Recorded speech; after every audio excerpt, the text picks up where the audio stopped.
BJP सरकार मुर्दाबाद मुर्दाबाद। काला कानून वापिस लो, काला कानून वापिस लो, काला कानून वापिस लो। बीजेपी सरकार मुर्दाबाद, बीजेपी सरकार मुर्दाबाद। आज किस लिए प्रदर्शन किया जा रहा है, क्या मांग है? सर, परसों से हम लोग सोशल मीडिया के माध्यम से देख रहे थे कि राजनाथ जी ने आकर और मीडिया के माध्यम से ये अनाउंसमेंट करी कि देश के नौजवान बच्चों के बेहतर भविष्य के लिए एक अग्निपथ नाम की योजना को देश के बच्चों के सामने रखा गया। बच्चों को ये एहसास हुआ कि किस तरीके से सरकार ने उनके जीवन के साथ इतना बड़ा खिलवाड़ किया। जिन जिन मुद्दों के ऊपर सरकार आई थी उसमें से किसी के ऊपर बात ना करके ये बताया गया कि 4 साल नौकरी करने के बाद आपको 11,72,000 रुपए दिए जाएंगे, जिससे आपका जीवन बिल्कुल सुरक्षित हो जाएगा।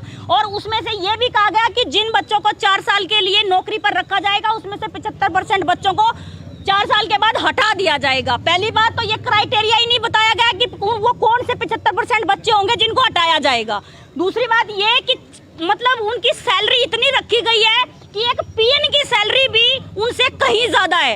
उनकी सैलरी 21,000 रुपए उनको इन हैंड मिलेगी। और मैं ये कह रही हूँ कि हमारे यहाँ का अगर आज एक पीएन भी है ना, उसकी सैलरी भी 35 से 40,000 रुपए है। और देश के सैनिक की सैलरी उनको इन हैंड 21,000 रुपए मिलेगी। उन्हीं की सैलरी काट के और उनको रिटायरमेंट के नाम पर 17 से 21 साल में बच्चा क्या भविष्य बना लेगा, मुझे ये बताइए। एक बच्चे का भविष्य तय करने में सर तकरीबन 24 साल के बाद उसे ये पता चलता है कि मेरे साथ क्या क्या समस्या आएंगी और मुझे जीवन कैसे व्यतीत करना है। एक 17 से 21 या 22 साल तक के बच्चे को नौकरी देकर सरकार ये बताना चाहती है कि हमने बहुत बड़ा तीर मार दिया। लेकिन मैं सरकार को ये कहना चाहती हूँ कि ये जो आप कानून लेकर आए हो ना, एक ऐसा ही कानून आप कुछ दिन पहले भी लेकर आए थे जब देश के हर एक अन्नदाता सड़कों के ऊपर था। आज देश का नौजवान युवक सड़कों पे उतरेगा। और आपको एक और बताना चाहती हूँ कि शायद यहाँ पर कुछ लोगों को ये लगता होगा कि करनाल में इतना कम विरोध क्यों है। उसका कारण बता देती हूँ, क्योंकि यहाँ के नौजवान युवक विदेश जाने के ज्यादा इच्छुक रहते हैं, वो देश की सेना में नहीं जाते,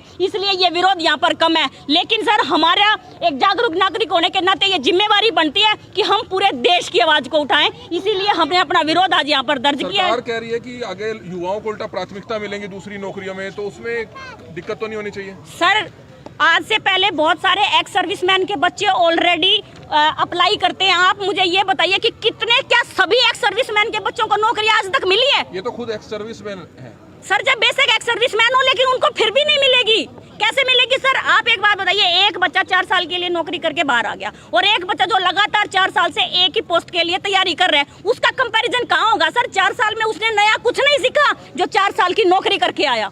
मैम, अगर बात करें तो फौजी रिटायर होकर आते हैं तो उन्हें फिर भी जॉब मिलती है। सर, क्या जॉब मिलती है? कहीं सिक्योरिटी गार्ड लगेंगे, कोई बढ़िया पोस्ट करके आएगा तो उसको जरूरत नहीं पड़ती है। आप पोस्ट भी तो देखो। 4 साल में आप बच्चे का भविष्य न तबाह करें। जो बच्चा 6-6, 7-7 साल से लगातार तैयारी कर रहा है और उसको आज ये बताया जा रहा है कि 4 साल के लिए तेरे को भर्ती कर रहे हैं। कोई कॉन्ट्रैक्ट बेस पे एक निजीकरण टाइप का सेना का किया गया, जो बिल्कुल मतलब देश की जनता के हजम नहीं हो रहा है कि ये कैसा कानून सरकार लेकर आई है। जो इनके सलाहकार हैं, उन्होंने एक बहुत ही गलत सलाह दी और जिसने मानी वो भी बिल्कुल नासमझ था, जिसने इतनी बड़ी कानून को समर्थन दिया। और लगता है हर योजना आप वापस लेने का बात कर रहे हैं। आज किस लिए यहाँ पर विरोध प्रदर्शन किया जा रहा है? देखिए, आज भारत देश के अंदर प्रत्येक राज्य के अंदर विरोध हो रहा है कि भर्ती को लेकर, भारतीय सेना को लेकर जो भारत सरकार ने जो नियम बनाया है उसका पुरजोर तरीके से विरोध किया जा रहा है, जिसको लेकर आज करनाल शहर के अंदर हम डीसी साहब को राष्ट्रपति साहब के नाम ज्ञापन देने जा रहे हैं कि ये जो स्कीम उन्होंने लॉन्च की है इसको ड्रॉप किया जाए। क्योंकि कोई भी अगर आप स्कीम लागू करते हैं तो उससे पहले उसका एक ट्रायल कर लें। उस ट्रायल में अगर जनता आपको वोटिंग करती है, जनता उससे खुश होती है, तो ही आप उसको आगे करें। अन्यथा जिस तरीके से कार्रवाई हो रही है, जिस तरीके से युवाओं में आक्रोश है, ये हमारे देश की एकता के लिए खत्म है। और साथ साथ में युवाओं को भी ये संदेश देना चाहूंगा कि शांतिपूर्वक तरीके से अपना प्रदर्शन करें, विरोध करें। आप भूख हड़ताल पे बैठे, आप सरकारी संपत्तियों को नुकसान न पहुंचाएं, क्योंकि ये सरकारी संपत्ति आप लोगों के पैसे से बनी हुई है। और सरकार से हम गुजारिश करते हैं कि माननीय प्रधानमंत्री जी, आप कोई भी डिसीजन लेते हैं तो डिसीजन को लेने से पहले उसके नफा और नुकसान के बारे में आप जरा गौर फरमाया करें। इस तरीके से हमारे देश की एकता को तोड़ने की कोशिश आप ना करें। तो अग्निपथ का विरोध किया जा रहा है। जी, अग्निपथ के हम बिल्कुल खिलाफ है, क्योंकि अगर 4 साल के अंदर बच्चों को निकाल दिया जाएगा तो फौज के अंदर फिर लोग जो टेक्निक सीख के आएंगे उस टेक्निक का बेनिफिट क्या होगा? इससे तो गवर्नमेंट का पैसा भी तो खराब हो रहा है ना, कि 2 साल की ट्रेनिंग है, 2 साल की ट्रेनिंग के बाद आपको रिटायर कर दिया जाएगा।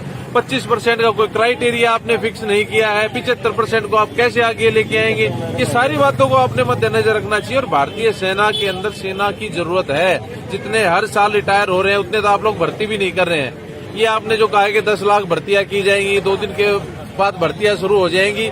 आप देश को तोड़ने की बजाय देश को जोड़ने के लिए कार्य करें। ज्ञापन भी दिया जाएगा। आज ज्ञापन देंगे डीसी साहब को कि आपने जो कि राष्ट्रपति जी तक ये पहुंचाएं और जनता की आवाज को बुलंद करते हुए जनता की बातों को माने। देश में आगजनी हो रही है। देखिए, आगजनी करना गलत है। युवाओं को यही कहेंगे कि अपनी ताकत का गलत प्रयोग ना करें, आगजनी ना करें, क्योंकि ये संपत्ति देश की संपत्ति है। आप शांतिपूर्ण तरीके से अपना विरोध प्रदर्शन करें।